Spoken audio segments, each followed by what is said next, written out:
법과 친해지는 제일 좋은 방법 생생법률쇼. 안녕하세요. 진행을 맡은 최승호입니다. 오늘도 크고 작은 법률 문제로 어려움을 겪고 있는 여러분을 위한 법률 상담은 물론이고요. 세상을 들썩이게 하는 이슈들을 법적으로 풀어보는 시사법률 토크까지 준비되어 있습니다. 법률과 관련해 궁금한 내용이 있으신 분들은 상담전화 02-557-8295번으로 연락주시거나 법률방송 홈페이지 접속 후 법률상담 게시판에 문의 남겨주십시오.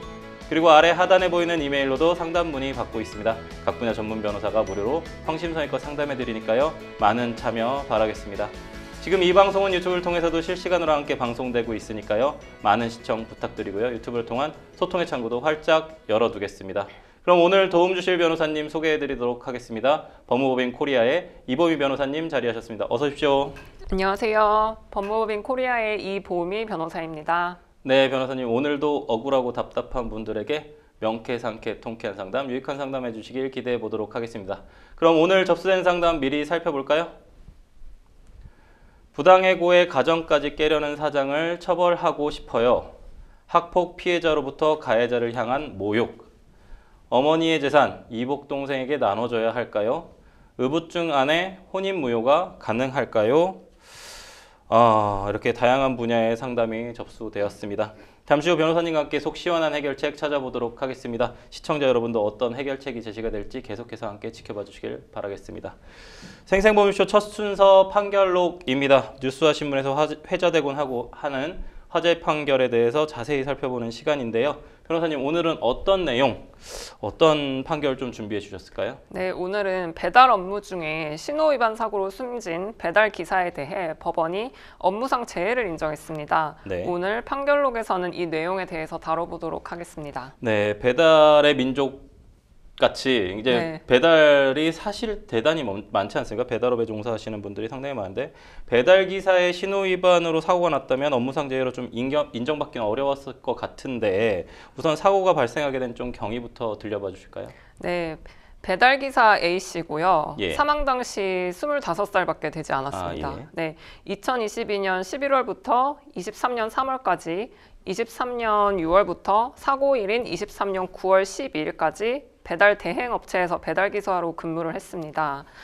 배달기사 A씨는 음식을 픽업하기 위해 인천의 한 교차로를 오토바이로 운전해 건너다 사고를 당했습니다. 당시 교차로 신호가 좌회전 신호임에도 배달기사는 계속해서 직진 주행을 했고 맞은편 좌회전 차로에서 신호에 따라 좌회전을 하던 모닝 차량과 부딪힌 것입니다.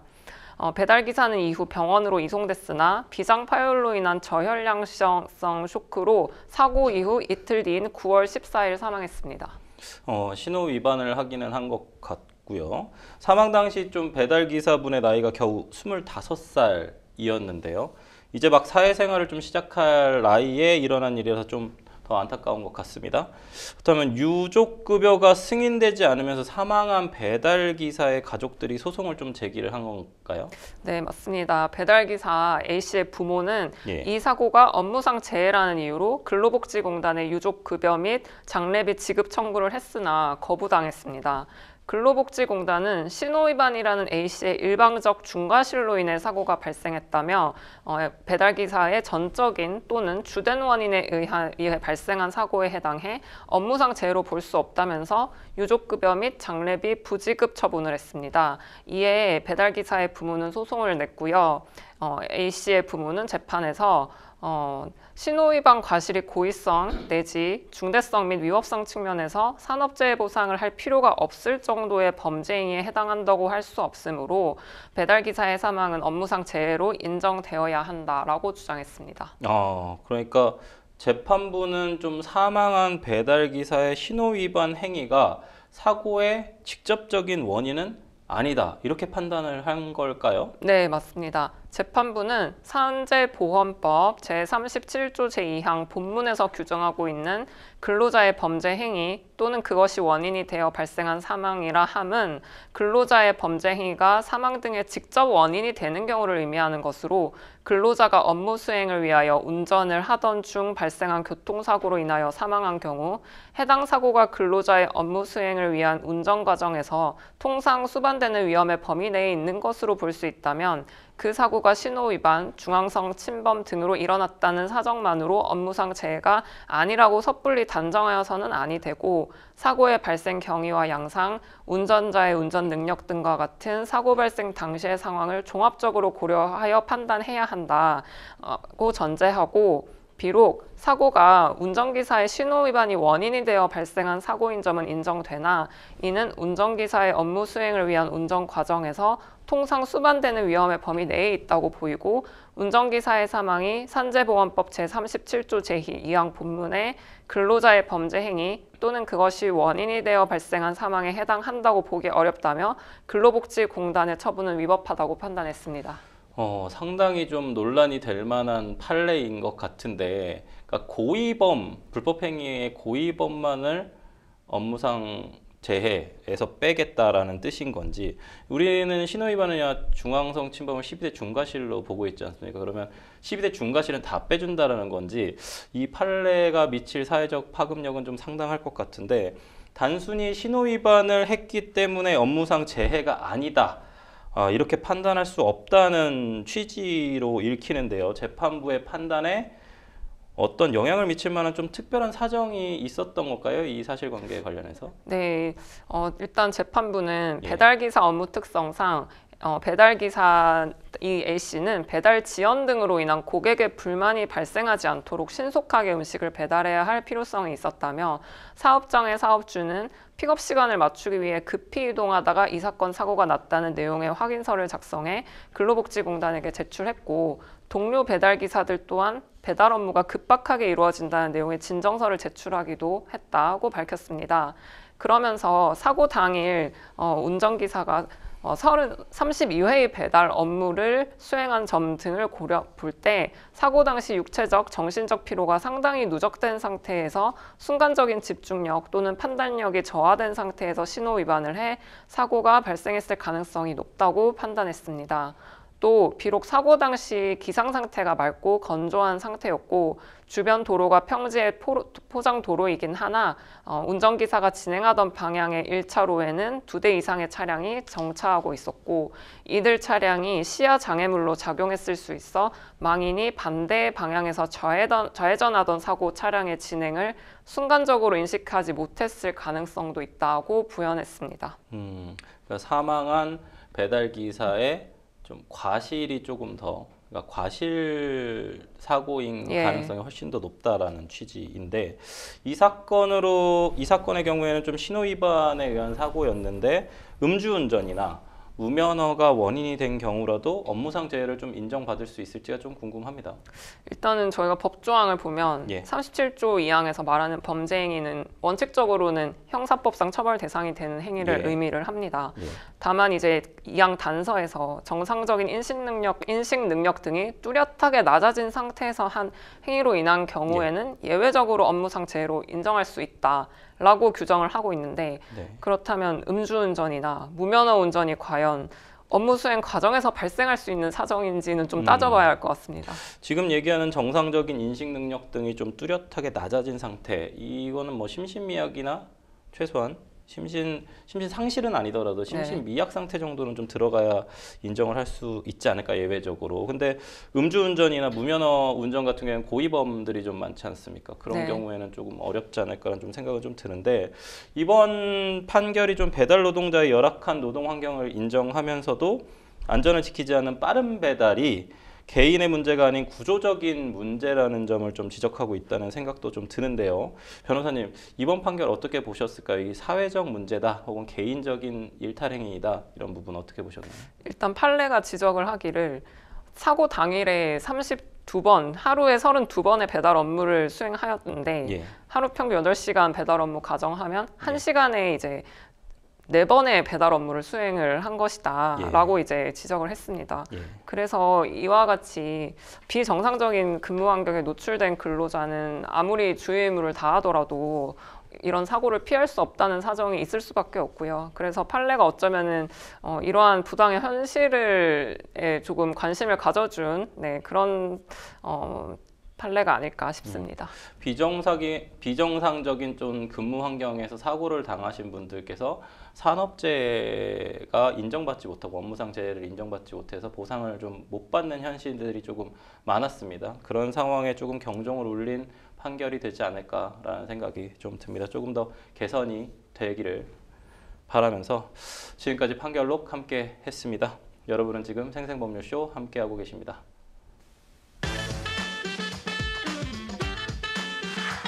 어렵고 복잡한 법률 문제로 고민하고 계신가요? 그렇다면 생생법률쇼가 도와드리겠습니다.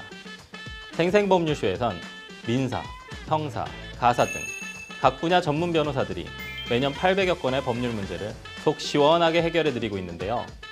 그럼 무료로 법률 상담을 받을 수 있는 3가지 방법 지금부터 소개합니다.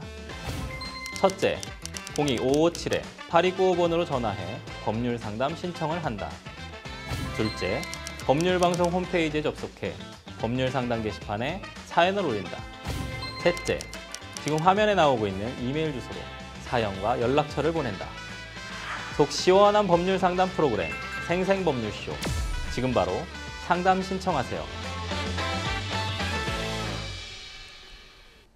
네, 지금부터는 생생법률쇼가 자랑하는 성심성의 무료 법률 상담 시작해 보도록 하겠습니다. 전화 연결되어 있는데 받아보겠습니다. 안녕하세요.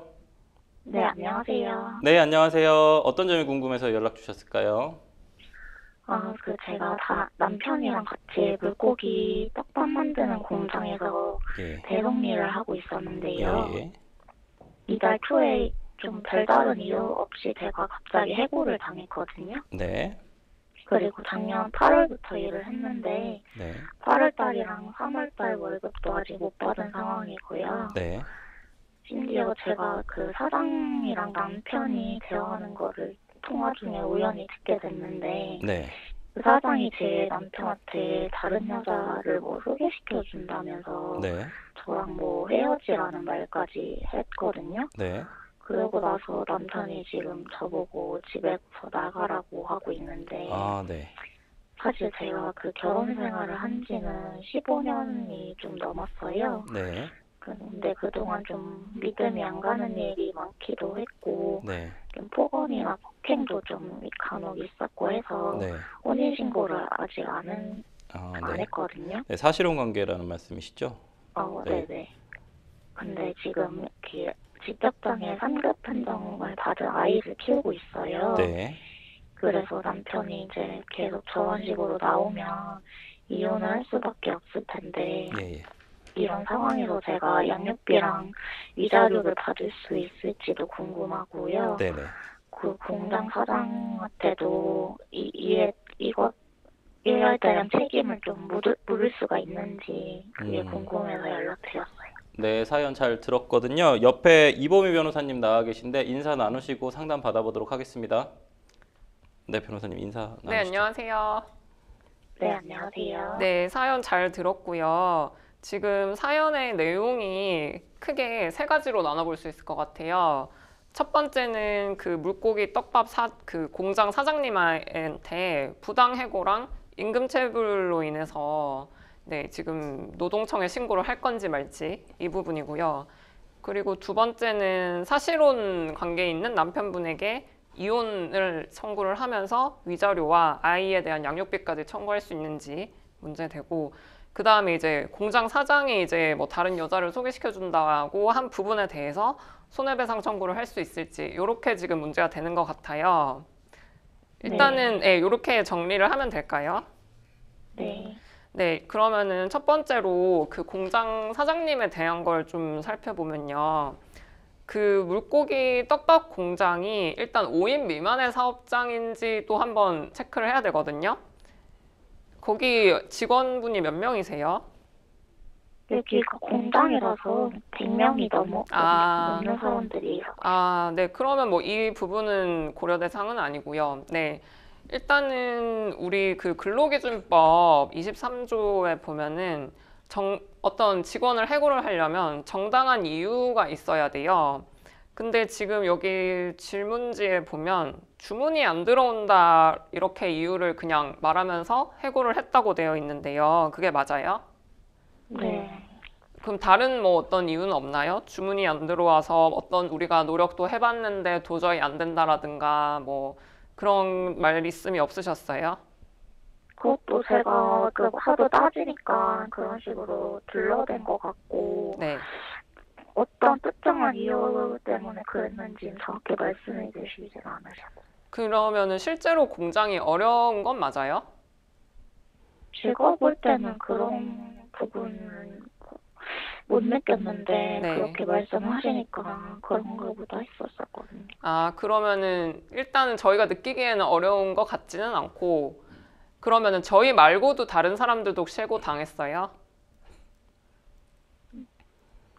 또 저희 남편이 거기서 일을 하고 있고, 네. 저만 지금 잘린 상황이라고 아, 들었거든요. 그러면은 뭐 어쨌든 지금 말씀하신 것만 들었을 때는 해고 사유 자체가 존재하는지도 잘 모르겠어요. 네. 그러니까 진짜로 경영이 어려워져서 해고를 불가피하게 해야 되는 건지도 사실은 잘 모르겠거든요.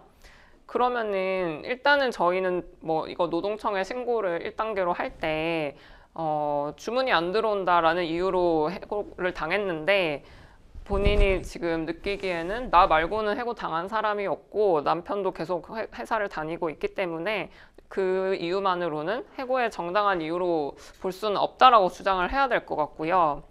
그리고 지금 해고 통지를 뭐 그냥 이렇게 말로 들으신 거예요? 네. 사실은 이제 이 정도 규모가 되는 회사라면 당연히 해고를 하기 30일 전에 통지를 문서로 해줘야 돼요. 그런 거 받으신 적 없으시죠? 네, 없어요. 그리고 해고를 만약에 이제 할 거면 30일 전에 통지를 하고 그 30일 분에 이제 통상임금 분을 지급도 해줘야 되기 때문에 이 부분도 당연히 같이 지금 신고가 들어가야 될 것 같아요. 그리고 당연히 지금 뭐 부당해고 말고도 임금체불 8월이랑 3월에 미지급된 임금도 있다고 하셨잖아요. 네. 이 부분은 부당해고랑 또 무관하게 당연히 별도로 노동청에 신고까지 할 수 있는 부분이거든요. 계속 준다고는 하는데 계속 이게 미뤄지고 있는 상황이라서 일단 노동청에 신고는 아직 안 한 상황이거든요. 일단은 월급이 근데 또 2달이 밀렸다는 거를 저쪽에서 오히려 역으로 이용해서 경영상 뭐 이유가 있다라고 주장은 할 수는 있을 것 같은데 그 사람 지금 그거랑 무관하게 임금은 당연히 받으셔야 되는 거기 때문에 입증 자료를 이거는 잘 챙기셔서 일단 요거부터 바로 신고를 하시는 게 좋을 것 같고요. 신고가 들어오면 이 사장 입장에서도 그냥 빨리 2달치를 주고 더 이상 노동청에 자기가 불려가지 않도록 할 것 같거든요. 지금 말씀하신 공장 관련해서는 이 정도로 일단은 정리를 제가 해드리고요. 그 다음에 남편분에 대해서는 일단 사실혼 자체라는 거는 쉽게 인정될 것 같아요. 15년이나 같이 사셨고 자녀분도 계시잖아요. 그쵸? 네. 네, 그러면 이제 저희가 사실혼이라는 건 인정받았다 전제를 하고 그 다음에 이제 이혼을 전제로 이제 위자료와 양육비 청구를 해야 되는데요. 지금 결국은 상대방의 일방적인 귀책 사유로 저희가 이 사실혼 관계를 파기하는 것이라는 걸 입증을 해야 되거든요. 혹시 그 관련된 증거가 어떤 게 있으실까요? 아까 폭언, 폭행 이런 거 말씀하셨는데 그런 거 뭐 혹시 뭐 녹음이나 뭐 동영상, 사진 뭐 어떤 거라도 있으실까요? 기록해둔 거는 전혀 없는 상황이에요. 아, 그러면은 지금까지는 증거는 좀 없으신 상황이면 지금부터라도 사실 이거는 증거를 좀 채집을 하셔야 돼요. 네. 그리고 그 자녀분이 나이가 지금 그럼 15살인가요? 네. 그러면은 사실은 장애 판정을 받고 지금 아이가 그래도 꽤 이런 상황에 대해서는 알 것 같은데요. 아이가 엄마가 일방적으로 뭐 어떤 폭언이나 폭행을 당했다는 거에 대해서 아이의 어떤 진술도 중요할 수 있거든요. 그 부분도 아이랑 좀 천천히 이 부분은 이야기를 해놓으시는 게 좋을 것 같고요. 혹시 이제 엄마가 이런 너의 진술이 필요할 상황이 있으니 그냥 너가 지금까지 보고 겪은 거를 엄마가 나중에 부탁하면 좀 써주면 좋겠다. 이렇게 얘기를 해도 좋을 것 같고요. 그래서 지금 어쨌든 위자료를 청구를 하려면 일단 그 증거를 확보를 해주셔야 되고요. 그리고 그 위자료 청구라는 거는 결국은 저희가 그러한 어떤 불법행위, 일종의 이제 그런 폭언, 폭행으로 인해서 내가 이만큼의 정신적인 손해를 입었고 그걸 금전으로 아마 보상을 받고 싶다라는 주장을 하는 거라서 사실은 기간 한 달에 한 번이라도 어떤 치료를 받으셨던 증거를 또 확보를 하셔야 돼요. 뭐, 보통은 이제 뭐 이런 정신과 치료나 아니면 폭언이나 폭행 같은 경우에는 실제로 이제 상해를 입었을 수도 있으니까 그러한 이제 병원 치료 내역 같은 것도 그때그때 받아놓으시는 게 좋거든요. 지금 상황에서는 준비된 자료가 너무 없어서 소송을 해도 판사님이 마음은 안타깝지만 뭔가 인정을 해줄 증거가 없습니다라고 할 가능성이 굉장히 커요. 그리고 이제 양육비 같은 경우에는 사실혼 관계라도 당연히 이제 두 분 사이에서 출생한 자녀가 있기 때문에 일방에게 이제 양육비 청구가 가능한데 지금 저희는 공장에서 이제 뭐 퇴사 통보를 받았기 때문에 소득이 없는 상태이시잖아요. 네. 근데 남편분은 어쨌든 거기 월급을 계속 받으실 거고 그럼 월급이 어느 정도 되나요? 남편분은? 한 200 중반대 정도 돼요. 200 중반. 그러면은 법원에서 이제 양육비 계산을 할 때 두 분의 이제 합산 소득을 일단은 확인을 하고 그리고 두 분의 각 소득의 비율에 따라서 이제 그 양육비를 나누게 되는데 지금 아이가 15살밖에 안 됐기 때문에 성년이 되려면 아직 5년은 지금 더 일방이 부담을 해야 된단 말이죠. 네. 그러면은 지금 또 그리고 장애 아이이기 때문에 일반 아이보다 어쩌면 병원비나 이런 부분으로 지출되는 비용이 많을 텐데 이런 부분을 저희가 또 적극적으로 주장을 해주셔야 돼요. 그러니까 남편의 소득도 다행히 근데 또 저희가 알고 있기 때문에 남편이 이 부분을 뭐 거짓말을 할 수는 없을 것 같고요. 그리고 이제 아이한테 매달 들어가는 어떤 비용, 병원비 이런 것도 저희가 꼼꼼하게 좀 챙기셔서 준비를 해주셔야 되고요. 그런데 지금 상황에서는 두 분의 어떤 소득이 좀 그렇게 높은 상황은 아니신 것 같아요. 그리고 사실혼인데 이제 이게 이혼까지 해버리면은 더 지금 저희 여성분 입장에서는 좀 양육비뿐만이 아니라 당장 지금 생활비도 조금 어려운 상황으로 좀 보여서 그 양육비 긴급 지원 제도라는 게 있어요. 이게 한 8개월에서 9개월 정도를 보조를 해주는 제도로 알고 있는데요. 일단은 이 양육비 신청을 만약에 하실 거면 빨리 이제 이 긴급 지원 제도라도 활용을 하셔서 저희가 아이와 자립할 수 있는 어떤 환경은 좀 마련을 하시는 게 좋을 것 같습니다. 일단은 네, 지금 남편분에 대한 거는 이 정도로 제가 정리를 하겠습니다. 뭐 이 정도 정리하고 그다음에 아까 공장 사장님에 대한 거 있잖아요. 네. 공장 사장님이 이제 보니까 다른 여자 소개시켜 줄 테니 빨리 헤어져라 이렇게 말했다고 했잖아요. 네. 이거는 그냥 본인이 들으신 내용이죠? 네, 제가 통화 중에 들었어요. 근데 이제 이 부분이 당연히 너무 어이가 없고 이 사장이 뭐 하는 사람인가 싶으시겠지만 이런 거를 법정에서 이제 사실 손해배상 청구를 한다는 거는 상당히 어려운 케이스긴 합니다. 그래서 왜냐하면 일단은 이 말을 했다는 걸 저희가 입증을 해야 하는데 지금 그냥 듣고 흘려버리신 내용이라 증거가 없단 말이에요. 그래서 증거가 좀 부족한데 이게 이제 설령 이런 말을 했다고 입증이 되더라도 그 말로 인해서 남편분이 실제로 다른 여성을 또 만난 것도 저희가 또 입증을 해야 되고 그리고 그걸로 인해서 저희가 어떤 정신적 손해를 입었고 그 피해가 금전으로 얼마나 되느냐까지도 다 입증을 해야 되는데 제가 볼 때 이 단계마다 이거는 좀 쉽지 않아 보이기는 합니다. 네.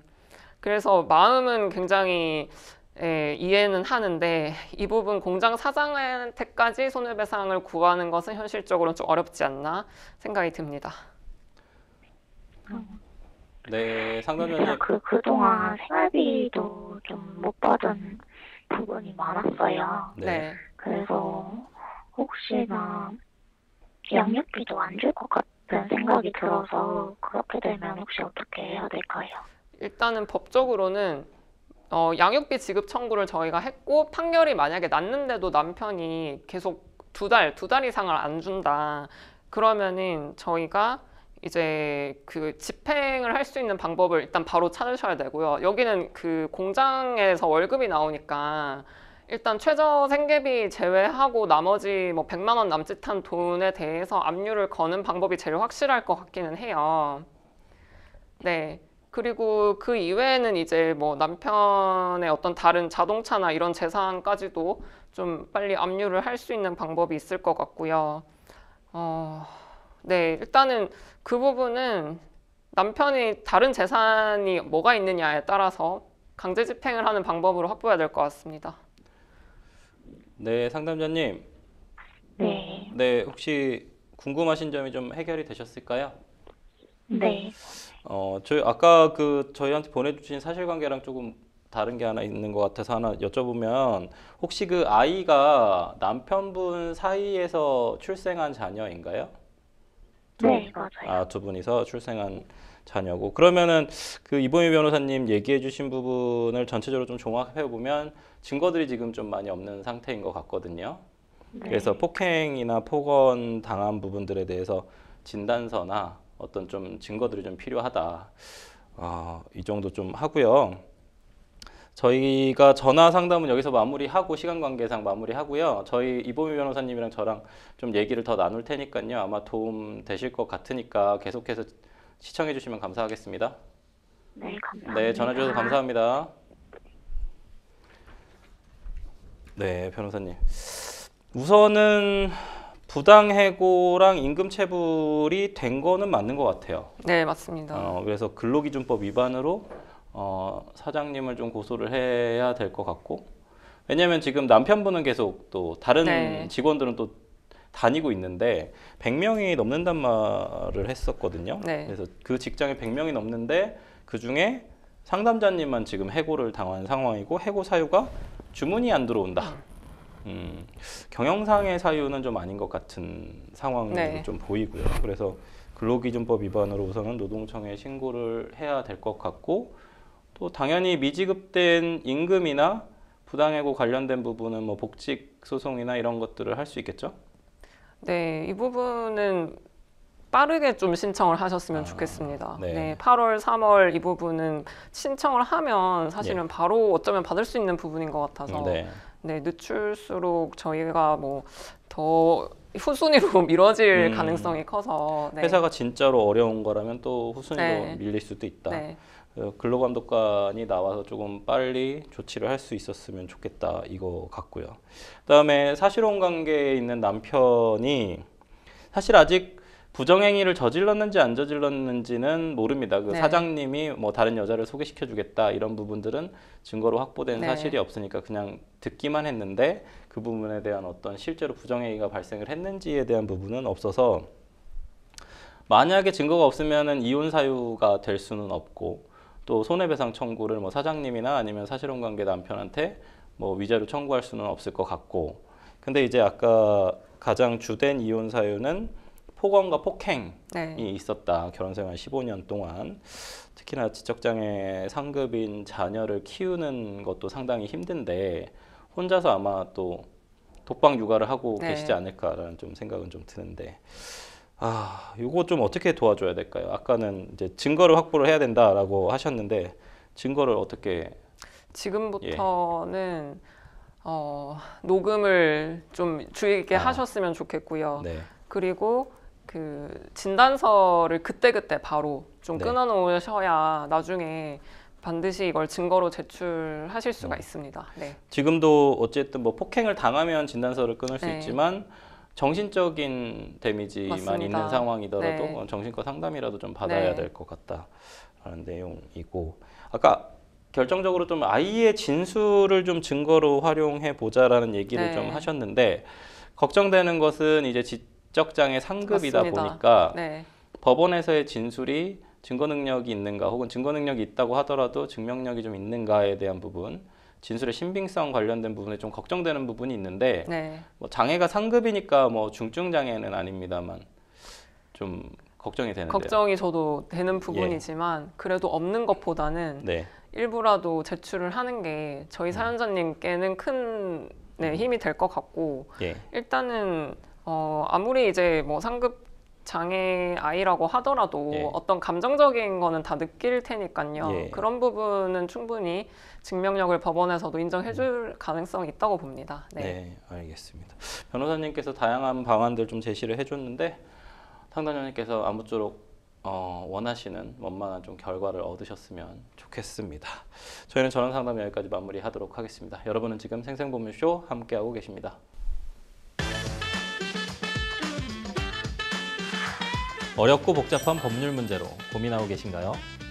그렇다면 생생법률쇼가 도와드리겠습니다. 생생법률쇼에선 민사, 형사, 가사 등 각 분야 전문 변호사들이 매년 800여 건의 법률 문제를 속 시원하게 해결해드리고 있는데요. 그럼 무료로 법률 상담을 받을 수 있는 3가지 방법, 지금부터 소개합니다. 첫째, 02-557-8295번으로 전화해 법률 상담 신청을 한다.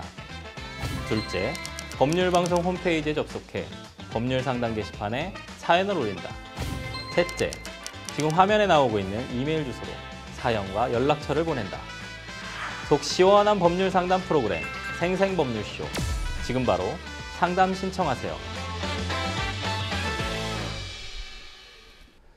자, 이번에는 법률방송 이메일을 통해 들어온 여러분의 고민을 해결해 드리도록 하겠습니다. 어떤 고민이 들어왔는지 한번 보실까요? 얼마 전 제 아이가 학교폭력 가해자로 신고를 당했습니다. 아이들끼리 오고 가는 일상적인 대화였다고 했는데 피해 학생이 모욕죄로 경찰서에 신고까지 했는데요. 피해 학생에게 찾아가 아이와 함께 정중하게 사과도 했지만 받아주지 않아 현재 처분을 기다리고 있는 상황입니다. 그런데 피해 학생이 다른 친구들에게 제 아이의 이름을 언급하며 학폭 가해자라는 소문을 내고 다니고, 한 번은 버스 정류장에서 우연히 만났는데 접촉 금지 명령이 떨어졌는데 왜 내 앞에 서 있냐며 사람 많은 곳에서 창피를 주기도 했다고 합니다.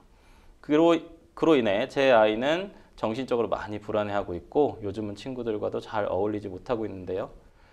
가해자임은 분명하지만 깊이 반성하고 있고 늘 어울리던 친구로부터 갑자기 신고를 당한 건데 가해자라는 이유만으로 피해 학생의 이런 행동들을 눈감아줘야 하는 걸까요? 피해 학생의 이런 공개적인 모욕도 학폭 신고나 모욕죄로 고소가 가능할까요? 라고 질문 주셨습니다. 피해 학생이 좀 다른 학생들에게 가해 학생의 이름을 언급을 하면서 학폭 가해자라고 소문을 좀 내는 행위, 명예훼손 내지 모욕죄로 좀 처벌할 수 있을까요?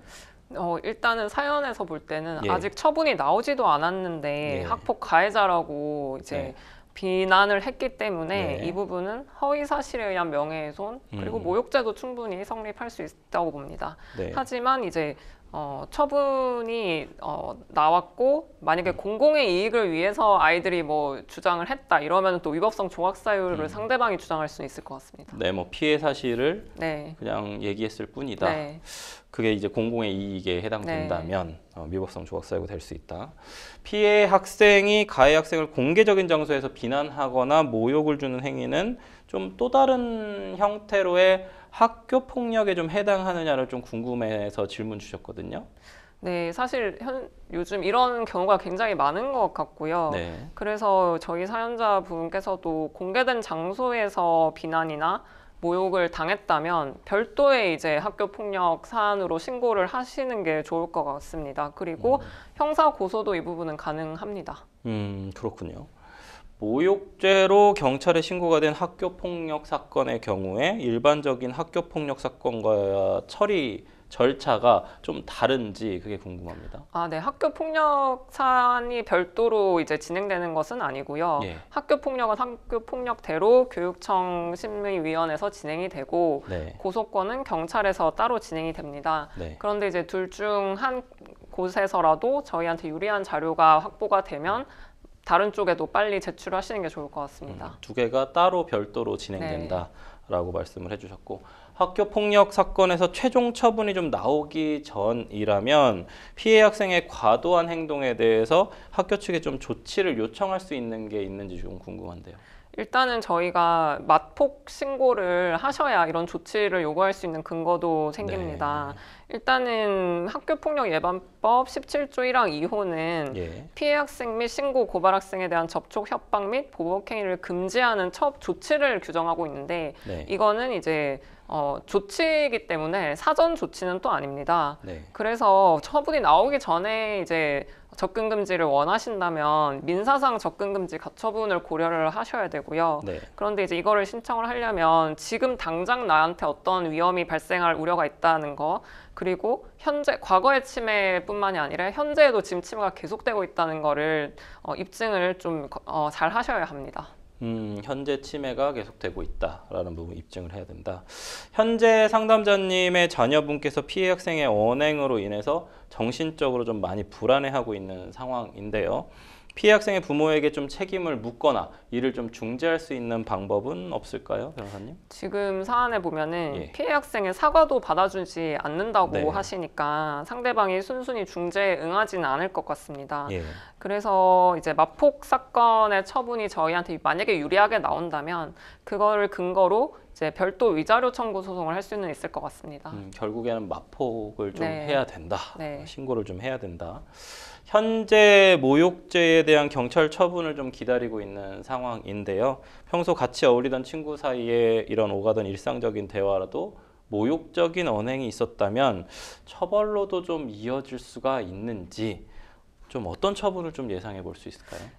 당연히 일상 대화라고 하더라도 예. 다른 사람들 앞에서 모욕적인 언행을 했다면 네. 모욕죄 성립이 가능합니다. 그런데 본 사안이 이제 청소년들 사안이기 때문에 소년법이 적용이 되고요. 만약에 이 학생이 10세 이상 14세 미만인 경우에는 소년법상 보호 처분을 받는데 그치지만 14세 이상 18세까지는 보호 처분 또는 형법에 정해진 형벌을 받을 수 있다고 정하고 있기 때문에 저희 사연자님이 몇 살인지에 따라서 그 처분의 범위는 달라질 것으로 보입니다. 아무래도 좀 자녀가 힘들어하는 모습을 보니 이 상담자님께서 속상한 마음이 좀 크신 것 같습니다. 학교폭력 사건에서의 피해자와 가해자 또 학부모 모두 좀 꼭 잊지 말고 기억해야 할 부분이 있으면 좀 정리 좀 해주시죠. 네, 학폭 사건은 진행을 하다 보면 객관적인 증거가 없고 예. 아이들의 말뿐인 경우가 많기 때문에 초반에 목격자 진술을 확보하는 것이 가장 중요하고요. 그리고 아이들보다 이제 부모님들의 감정 싸움으로 번진 경우도 있는데 이런 경우에는 무분별하게 공격을 하시기보다는 아이들의 장래를 생각한 결정을 해주시면 좋겠습니다. 네, 워낙에 이제 사회가 학폭 사건들이 좀 많아지다 보니까 과거처럼 사실은 좀 이렇게 서로 화해하고 이렇게 넘어가는 게 좀 많이 줄어든 것 같아요. 그런 부분은 좀 안타깝지만 그럼에도 불구하고 피해자가 받은 피해의 상처 이런 것들이 평생 가기 때문에 좀 안타깝지만 학폭위원회나 심의위원회나 이런 쪽에 좀 더 면밀하게 살펴서 법률 전문가인 변호사들의 도움을 받아서라도 사건을 좀 더 조기에 종결시키고 원만하게 해결할 수 있었으면 좋겠습니다. 네, 저희는 첫 번째 이메일 상담 여기서 마무리하고요. 두 번째 이메일 상담 넘어가 보도록 하겠습니다. 두 번째 이메일 상담 내용 보실까요? 어머니가 얼마 전에 암으로 돌아가셨습니다. 갑작스럽게 죽음을 맞이하면서 상속 관련해서 아무런 말씀도 남기지 않으셨는데요. 어쩔 수 없이 제가 돌아가신 어머니의 재산 상속을 준비하던 중 가족관계 등록부를 보고 너무도 놀랐습니다. 아버지가 혼외자를 어머니와의 사이에서 출생한 자식으로 신고한 사실을 이제야 알게 된 건데요. 이렇게 되면 한 번도 본 적 없는 그 이복 동생도 저와 함께 어머니의 재산을 상속받게 될 텐데 많이 당황스럽습니다. 친자인 제가 어머니의 재산을 전부 상속받을 수 있는 방법이 있을까요? 라고 질문 주셨습니다. 친자인 상담자가 어머니의 재산을 모두 상속받을 수 있습니까, 변호사님? 일단은 저희 상담자와 이복 동생 두 사람이 지금 모두 직계 비속이기 때문에 예. 상담자가 전부 상속받기는 어려워 보입니다. 어쨌든 이복 동생도 네. 상속권자가 된다. 맞습니다. 라고 좀 봐야 된다는 거죠. 법적으로 그런 용어를 공동상속인이라고 표현을 하는 거죠. 네, 맞습니다. 네. 민법은 상속인의 범위를 규정하면서 예. 피상속인의 직계 비속을 제1순위 상속인으로 정하고 있습니다.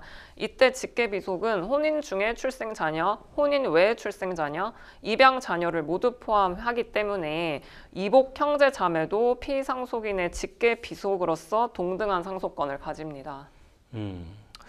이게 참 사실은 만약에 가족관계 등록부에 들어와 있지 않다면 이제 뭐 네. 이복 동생이더라도 뭐 인지 청구나 뭐 이런 좀 여러 소송을 거쳐야 되는데 지금 같은 경우에는 가족관계 등록부에 떡하니 들어와 있단 말이에요. 네. 나만 몰랐지 사실은 이미 절차가 다 진행이 된 건데 이 우선 가족관계 등록부를 실체관계에 부합하지 않는다라고 해서 좀 정정이 가능할까요? 이 사안에 대해서? 아마 사연자님께서 굉장히 고민을 하고 이 질문을 아마 하셨을 것 같아요. 예.